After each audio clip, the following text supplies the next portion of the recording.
Hello students, আমি Namita ma'am জ্ঞানজ্যোতি coaching সেন্টারের পক্ষ দিয়ে তোমাদের সকলকে জানাই আরেকবার স্বাগত। তো স্টুডেন্টস, আজকের ক্লাসে আমরা যে বিষয় নিয়ে আলোচনা করব তা হলো দিল্লি সালতানাতের প্রতিষ্ঠাতা সম্পর্কে। যে দিল্লি সালতানাতের প্রতিষ্ঠাতায় কে কে গুরুত্বপূর্ণ ভূমিকা পালন করেছিল তাদের সম্পর্কে। তো চলো দেরি না করে আমরা আজকের আলোচনা শুরু করি। তো দেখো, প্রথমতম বলা যায় যে দিল্লি সালতানাতের যে প্রতিষ্ঠা, সেই প্রতিষ্ঠায় গুরুত্বপূর্ণ অবদান রেখেছিল মোহাম্মদ ঘুরি, ঠিক আছে। এবং কোন যুদ্ধের মাধ্যমে? তরাইনের যুদ্ধের মাধ্যমে। তো তরাইনের দুটো যুদ্ধ হয়েছিল, প্রথম যুদ্ধ এবং কি দ্বিতীয় যুদ্ধ। তো দেখো, প্রথম যুদ্ধ সম্পর্কে বলা যায় যে মুইজউদ্দিন মোহাম্মদ ঘুরি এবং চৌহান বংশীয় রাজা পৃথ্বীরাজ চৌহানের মধ্যে যে যুদ্ধ সংঘটিত হয়েছিল তরাইনের প্রান্তরে, তা তরাইনের প্রথম যুদ্ধ নামে পরিচিত। এবং এই যুদ্ধটি কবে হয়েছিল? 1191 খ্রিস্টাব্দে। তো এই যুদ্ধে কে জয়লাভ করেছিল? এই যুদ্ধে জয়লাভ করেছিল পৃথ্বীরাজ চৌহান এবং পরাজিত হয়েছিল কে? মোহাম্মদ ঘুরি, ঠিক আছে। এবং পরাজিত হওয়ার পর তিনি ফিরে যান। আবার পরের বছর মোহাম্মদ ঘুরি শক্তি সঞ্চয় করে পৃথ্বীরাজ চৌহানকে আক্রমণ করেন 1192 খ্রিস্টাব্দে। তো তরাইনের প্রান্তরে 1192 খ্রিস্টাব্দে মোহাম্মদ ঘুরি এবং পৃথ্বীরাজ চৌহানের মধ্যে যে যুদ্ধ সংঘটিত হয়েছিল তা কি নামে পরিচিত? তরাইনের দ্বিতীয় যুদ্ধ নামে পরিচিত, ঠিক আছে। তো বলা যায় যে এই যুদ্ধে কে জয়লাভ করেছিল? মোহাম্মদ ঘুরি এবং পরাজয় হয়েছিল কিন্তু পৃথ্বীরাজ চৌহান, ঠিক আছে। তো এই যুদ্ধ ভারত ইতিহাসে একটি টার্নিং পয়েন্ট বলা যায়, কারণ এর মাধ্যমে ভারতে মুসলিম শাসনের যে পথ, সেই পথ কি হয়েছিল? প্রশস্ত হয়েছিল। অর্থাৎ ভারতবর্ষের মুসলিম শাসন বা সুলতানের সাম্রাজ্যের প্রতিষ্ঠাতায় মোহাম্মদ ঘুরিরও কিন্তু অবদান রয়েছে, ঠিক আছে। কেননা মোহাম্মদ ঘুরি দিল্লি সালতানাতের কি করেছিল? পথ প্রশস্ত করেছিল এই তরাইনের যুদ্ধের মাধ্যমে, ঠিক আছে। তো তরাইনের যুদ্ধের মাধ্যমে ভারতবর্ষে দিল্লি সালতানাতের পথ প্রতিষ্ঠা বা মুসলিম শাসনের পথ প্রশস্ত করেছিল কে? মোহাম্মদ ঘুরি, ঠিক আছে। তো মোহাম্মদ ঘুরি তরাইনের যুদ্ধ জয়লাভের পর, ঠিক আছে, তরাইনের যুদ্ধে জয়লাভের পর তিনি নিজ দেশে ফিরে যান এবং তিনি যে অঞ্চল অর্থাৎ দিল্লি এবং আজমিরের চৌহান বংশীয় রাজা ছিলেন, ফলে তিনি দিল্লি ও আজমির কি করেন? জয়লাভ করেন। এবং এই অঞ্চলের দায়িত্ব তার যে একজন অন্যতম দাস ছিল কুতুবউদ্দিন আইবেক, তাকে দিয়ে তিনি নিজ দেশে ফিরে যান, ঠিক আছে।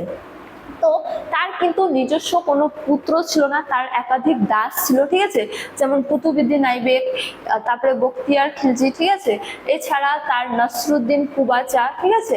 তো তাজউদ্দিন ইয়ালদিজ, এরা ছিল কি? তার দাস, ঠিক আছে। তো এদেরকেই তিনি তার যে বিজিত সাম্রাজ্য, সেই সাম্রাজ্যের বিভিন্ন ভূখণ্ডের দায়িত্ব দিয়ে তিনি কিন্তু মারা যান, ঠিক আছে। বা তাদেরকেই তিনি কি দেন? দায়িত্ব দেন। তো ঠিক সেভাবে তিনি কুতুবউদ্দিন আইবেককে দিল্লি ও আজমিরের দায়িত্ব দিয়েছিলেন, ঠিক আছে। যেমন দেখো, বলা হয়েছে যে মোহাম্মদ ঘুরির মৃত্যুর পর 1206 খ্রিস্টাব্দে তার যে সেনাপতি ছিলেন কুতুবউদ্দিন নিজেকে স্বাধীন সুলতান ঘোষণা করেন। তো মোহাম্মদ ঘুরি দিল্লি ও আজমিরের দায়িত্ব কুতুবউদ্দিন আইবেককে দিয়ে তিনি নিজ দেশে ফিরে যান, ঠিক আছে। কিন্তু মোহাম্মদ ঘুরি মারা গেলে কুতুবউদ্দিন আইবেক নিজেকে কি বলেন? স্বাধীন সুলতান বলে ঘোষণা করেন। এবং এভাবে কি হয়? দিল্লি সালতানাতের প্রতিষ্ঠাতা হয় বা দাস বংশের কি হয়? প্রতিষ্ঠাতা হয়। সুতরাং দিল্লি সালতানাত বা দাস বংশের প্রতিষ্ঠাতা কাকে বলা হয়? কুতুবউদ্দিন আইবেক, ঠিক আছে। তো দেখো, বলা হয়েছে তাকে লাখ বক্স বলা হয়। তো এখানে একটু স্পেলিং গন্ডগোল আছে, তোমরা একটু কারেকশন করে নিও। তো কুতুবউদ্দিন তার অসীম দানশীলতা এবং উদারতার জন্য সমকালীন ঐতিহাসিকদের কাছে লাখ বক্স বা লক্ষ্যদাতা নামে পরিচিত, ঠিক আছে। তো এটা হলো কুতুবউদ্দিন আইবেকের অন্যতম একটি নাম, যে তিনি লাখ বক্স বা লক্ষ্যদাতা নামে পরিচিত ভারত ইতিহাসে, ঠিক আছে। তো লাহোর থেকে তিনি শাসন করতেন, যে দিল্লি সালতানাতের প্রতিষ্ঠাতা হলেও তিনি মূলত লাহোর থেকে শাসন কার্য পরিচালনা করতেন। অর্থাৎ কুতুবউদ্দিন আইবেকের সময়কালে ভারতের রাজধানী কি ছিল বা দিল্লি সালতানাতের রাজধানী কি ছিল? লাহোর, ঠিক আছে। তো 1210 সালে পোলো খেলতে গিয়ে তিনি কি যান? তিনি মারা যান, ঠিক আছে। তো এই গেল কুতুবউদ্দিন আইবেক কর্তৃক দাস বংশের সূচনা, ঠিক আছে। দিল্লি সালতানাতের অভ্যন্তরীণ বা দিল্লি সালতানাতের প্রতিষ্ঠাতা কাকে বলা হয় এবং তার সম্পর্কে কিছু টিপস, ঠিক আছে। তো এবারে আমরা আলোচনা করব তার স্থাপত্য শিল্পের সূচনা বা স্থাপত্য শিল্পে তার অবদান সম্পর্কে কার? কুতুবউদ্দিন আইবেকের। তো তিনি কি করেছেন? কুয়াতুল ইসলাম মসজিদ স্থাপন করেছেন। যেমন কুতুবউদ্দিন আইবেক দিল্লিতে ভারতের প্রথম মসজিদ যেটি কুয়াতুল ইসলাম নামে পরিচিত সেই মসজিদ নির্মাণ করেছিলেন। এছাড়া তিনি কুতুব মিনার, বিখ্যাত সুফি সাধু খাজা কুতুবউদ্দিন বখতিয়ার কাকির স্মরণে তিনি কুতুব মিনারেরও স্থাপন করেছেন বা নির্মাণ করেছেন। ঠিক আছে, তো এখানে একটু গন্ডগোল হয়েছে আমাদের যে তিনি নিজের নাম অনুসারে এই মিনারের নামকরণ করেছিলেন কি কুতুব মিনার, কিন্তু তা নয়, বখতিয়ার কাকি খাজা কুতুবউদ্দিন বখতিয়ার কাকির স্মরণে বা তার নাম অনুসারে এই মিনারের নামকরণ হয়েছিল কি কুতুব মিনার। তো এই ক্ষেত্রে তার অবদান ছিল। এছাড়া আড়াই দিন কা ঝোপড়া আরেকটি মসজিদ তিনি নির্মাণ করেছেন, যে আজমিরে তিনি আড়াই দিন কা ঝোপড়া নামক অপর একটি মসজিদ নির্মাণ করেছিলেন। এবং এই যুগে স্থাপত্যে হিন্দু কারিগরের দক্ষতা এবং ইসলামী নকশার একটি অভূতপূর্ব সংমিশ্রণ লক্ষ্য করা যায়। তো এই গেল দিল্লি সালতানাতের যে প্রতিষ্ঠাতা কুতুবউদ্দিন আইবেক সম্পর্কে আলোচনা, তার ঠিক আছে আইবেক সম্পর্ক আলোচনা এবং কি তার স্থাপত্য শিল্পে তার অবদান সম্পর্কে আলোচনা। এবারে আমরা আলোচনা করব দিল্লি সালতানাতের প্রকৃত প্রতিষ্ঠাতা সম্পর্কে। ঠিক আছে, কুতুবউদ্দিন আইবেক কি করেছেন? দিল্লি সালতানাতের প্রতিষ্ঠা করেছিলেন, কিন্তু প্রকৃত প্রতিষ্ঠাতা বলা হয় কাকে? ইলতুৎমিশকে। এবারে আমরা তার সম্পর্কে আলোচনা করব। তো দেখো বলা হয়েছে যে শামসুদ্দিন ইলতুৎমিশকে দিল্লি সালতানাতের প্রকৃত প্রতিষ্ঠাতা বলা হয়। ঠিক আছে, তো কুতুবউদ্দিন আইবেকের মারা যাওয়ার পর রাজা হন কি তার পুত্র আরাম শাহ। ঠিক আছে, কিন্তু তিনি ছিলেন অযোগ্য, অদক্ষ, যার জন্য দিল্লির আমির ওমরাহরা, ঠিক আছে, আমির ওমরাহরা কি করেন? ইলতুৎমিশকে ভারত বা ইলতুৎমিশকে আক্রমণ করার জন্য আমন্ত্রণ জানান। ঠিক আছে, যে ইলতুৎমিশ যেন আরাম শাহকে আক্রমণ করে বা আরাম শাহের বিরুদ্ধে অভিযান প্রেরণ করেন এবং দিল্লি সালতানাতের সিংহাসন আরোহণ করেন।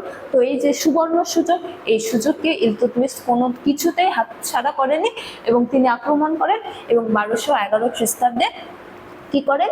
দিল্লি সালতানাতের সিংহাসন আরোহণ করেন এভাবে। ঠিক আছে, তো সিংহাসন আরোহণ করা তার কাছে সহজ হলেও সিংহাসন আরোহণ করার পরবর্তীকালে তিনি নানা সমস্যার সম্মুখীন হয়েছিলেন এবং একে একে তিনি সমস্ত সমস্যার সমাধানও করেছিলেন এবং দিল্লির সুলতানের সাম্রাজ্যকে সুরক্ষা প্রদানও করেছিলেন, যার জন্য তাকে কি বলা হয়? প্রকৃত প্রতিষ্ঠাতা বলা হয়। ঠিক আছে, যেমন দেখো তার সম্পর্কে আরো বলা হয়েছে যে তিনি প্রথম বাগদাদের খলিফার কাছ থেকে সুলতান ই আজম স্বীকৃতিও লাভ করেছিলেন, অর্থাৎ তিনি খলিফার অনুমোদন লাভ করেছিলেন। এছাড়াও তিনি আরবি রীতির বিশুদ্ধ রৌপ্য মুদ্রার টঙ্কা এবং তাম্র মুদ্রার জিতল প্রচলন করেছিলেন। ঠিক আছে, অর্থনীতিকে শক্তিশালী করার জন্য, যা হলো তার অন্যতম প্রধান কৃতিত্ব। এবং তার সম্পর্কে আরো বলা যায় যে তিনি কেন্দ্রীয় শাসন ব্যবস্থাকে কি করেছিল? স্থায়িত্ব করেছিল।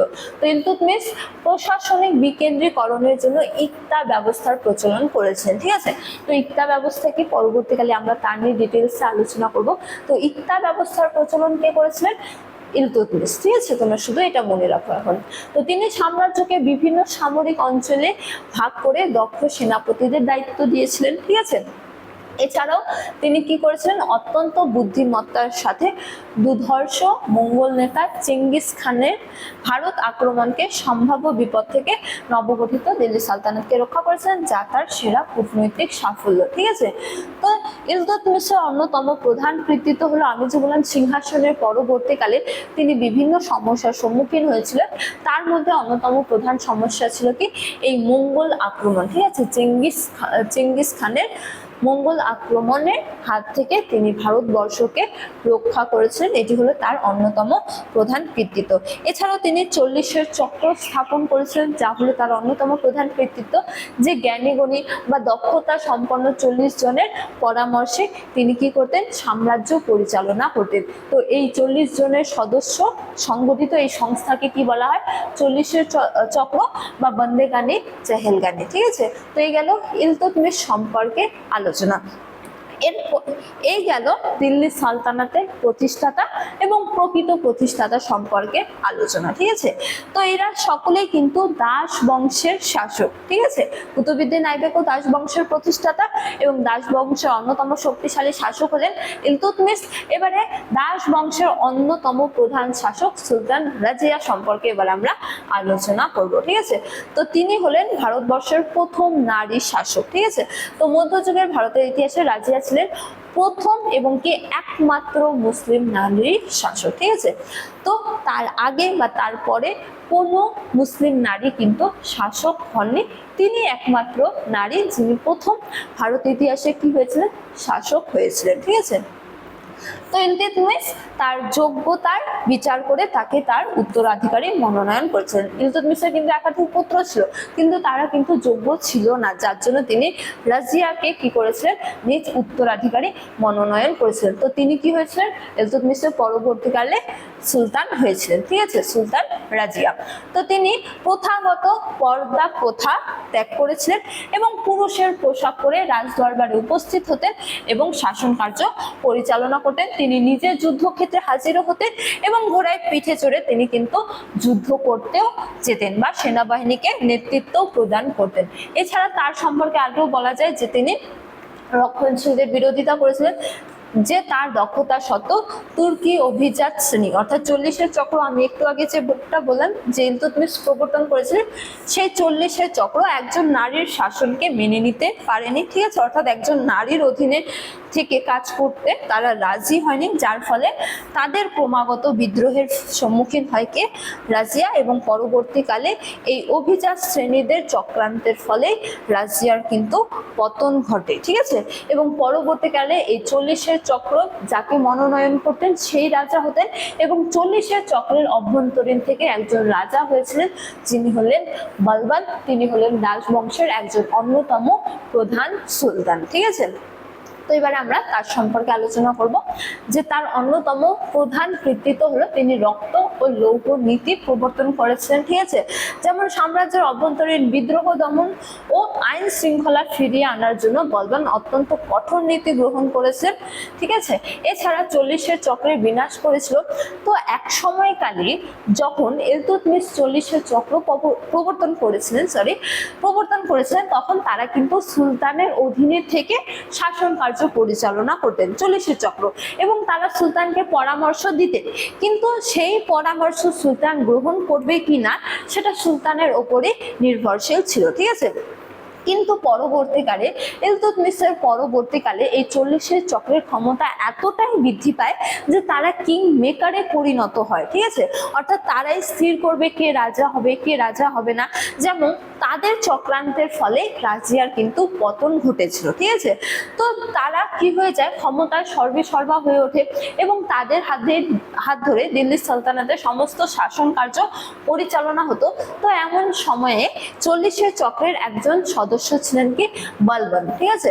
তো তিনি তার দক্ষতার মাধ্যমে সেই সিংহাসন লাভ করেছিলেন, ঠিক আছে, রাজা হয়েছিলেন।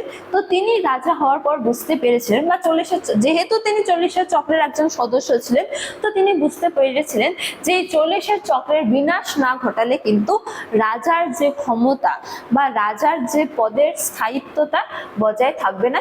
সেজন্য তিনি 40-এর চক্রে কি করেছিলেন, পতন ঘটিয়েছিলেন, ঠিক আছে। এবং রাজতন্ত্রকে সুরক্ষাও প্রদান করেছিলেন বা মর্যাদাও প্রদান করেছেন বলবান, তার অন্যতম প্রধান কৃতিত্ব। তো সুলতানকে তিনি ঈশ্বরের ছায়া বা জিল ইলাহি হিসেবে ঘোষণা করেছিলেন এবং সিজদা ও পাইবস এই দুটি প্রথারও তিনি চালু করেছিলেন রাজতান্ত্রিক মর্যাদা বৃদ্ধির জন্য। এছাড়া সামরিক সংস্কার করেছিলেন, যে মঙ্গল আক্রমণ প্রতিহত করার জন্য তিনি দিওয়ান-ই-আরজ নামক একটি শক্তিশালী ও সুশৃঙ্খল সামরিক বিভাগ পুনর্গঠন করেছিলেন। তো এই গেল বলবানের কিছু কৃতিত্ব সম্পর্কে আলোচনা। তো প্রথমে আমরা কি আলোচনা করলাম, দিল্লি সুলতানি সাম্রাজ্যের যে প্রতিষ্ঠাতা কুতুবউদ্দিন আইবেক সম্পর্কে, ঠিক আছে, যে কুতুবউদ্দিন আইবেক সম্পর্কে এবং তার স্থাপত্য ক্ষেত্রে তার অবদান সম্পর্কে। তারপর আমরা আলোচনা করলাম প্রকৃত প্রতিষ্ঠাতা ইলতুৎমিশ সম্পর্কে, তারপরে আমরা আলোচনা করলাম দাস বংশের অন্যতম শক্তিশালী শাসক সুলতান রাজিয়া এবং কি গিয়াসউদ্দিন বালবান সম্পর্কে, ঠিক আছে। তো এবারে শর্টে আমরা আলোচনা করব এই দাস বংশের শক্তিশালী শাসক সম্পর্কে, ঠিক আছে। তো 1206-এ কে রাজা হয়েছিলেন? কুতুবউদ্দিন আইবেক সিংহাসন আরোহণ করেছিলেন, ঠিক আছে, এবং তাকে কি বলা হয়? দিল্লি সালতানাতের প্রতিষ্ঠাতা বলা হয়। তারপরে 1211 খ্রিস্টাব্দে কে শাসক হয়েছিলেন? ইলতুৎমিশ দাস বংশের অন্যতম শক্তিশালী শাসক, তো তাকে কি বলা হয়? প্রকৃত শাসক বলা হয় বা প্রকৃত প্রতিষ্ঠাতা বলা হয়। তারপরে 1236 খ্রিস্টাব্দে কি হয়েছিল? কে শাসক হয়েছিল? সুলতান রাজিয়া, ঠিক আছে। সুলতান রাজিয়া ক্ষমতা লাভ করেছিল এবং তিনি হলো ভারত ইতিহাসের একমাত্র নারী শাসক, ঠিক আছে। তো তার রক্ষণশীলতার বিরুদ্ধে কিন্তু সংগ্রামও করেছিল ক্ষমতা লাভের পর। এছাড়া 1266 খ্রিস্টাব্দে কে শাসক হয়েছিল? কঠোর শাসন যিনি প্রবর্তন করেছেন তিনি হচ্ছে গিয়াসউদ্দিন বালবান। তিনি সিংহাসন লাভ ও সালতানাতের নিরঙ্কুশ নিয়ন্ত্রণ কিন্তু বজায় রেখেছিলেন। তো এই গেল দাস বংশের যে প্রতিষ্ঠাতা, প্রকৃত প্রতিষ্ঠাতা বা দিল্লি সুলতানি সাম্রাজ্যের প্রতিষ্ঠাতা, প্রকৃত প্রতিষ্ঠাতা এবং অন্যান্য শক্তিশালী শাসক নিয়ে আজকের আলোচনা। তো আজকের আলোচনা ক্লাস এতটাই। তোমাদের কোনো ধরনের কোনো প্রশ্ন থাকলে তোমরা কিন্তু এই দুটো নম্বরের মধ্যে যোগাযোগ করতে পারো। তো আজকের ক্লাস এতটাই, তোমাদের সাথে দেখা পরবর্তী ক্লাসে। তখন তোমরা সকলেই ভালো থাকো, সুস্থ থাকো। Thank you.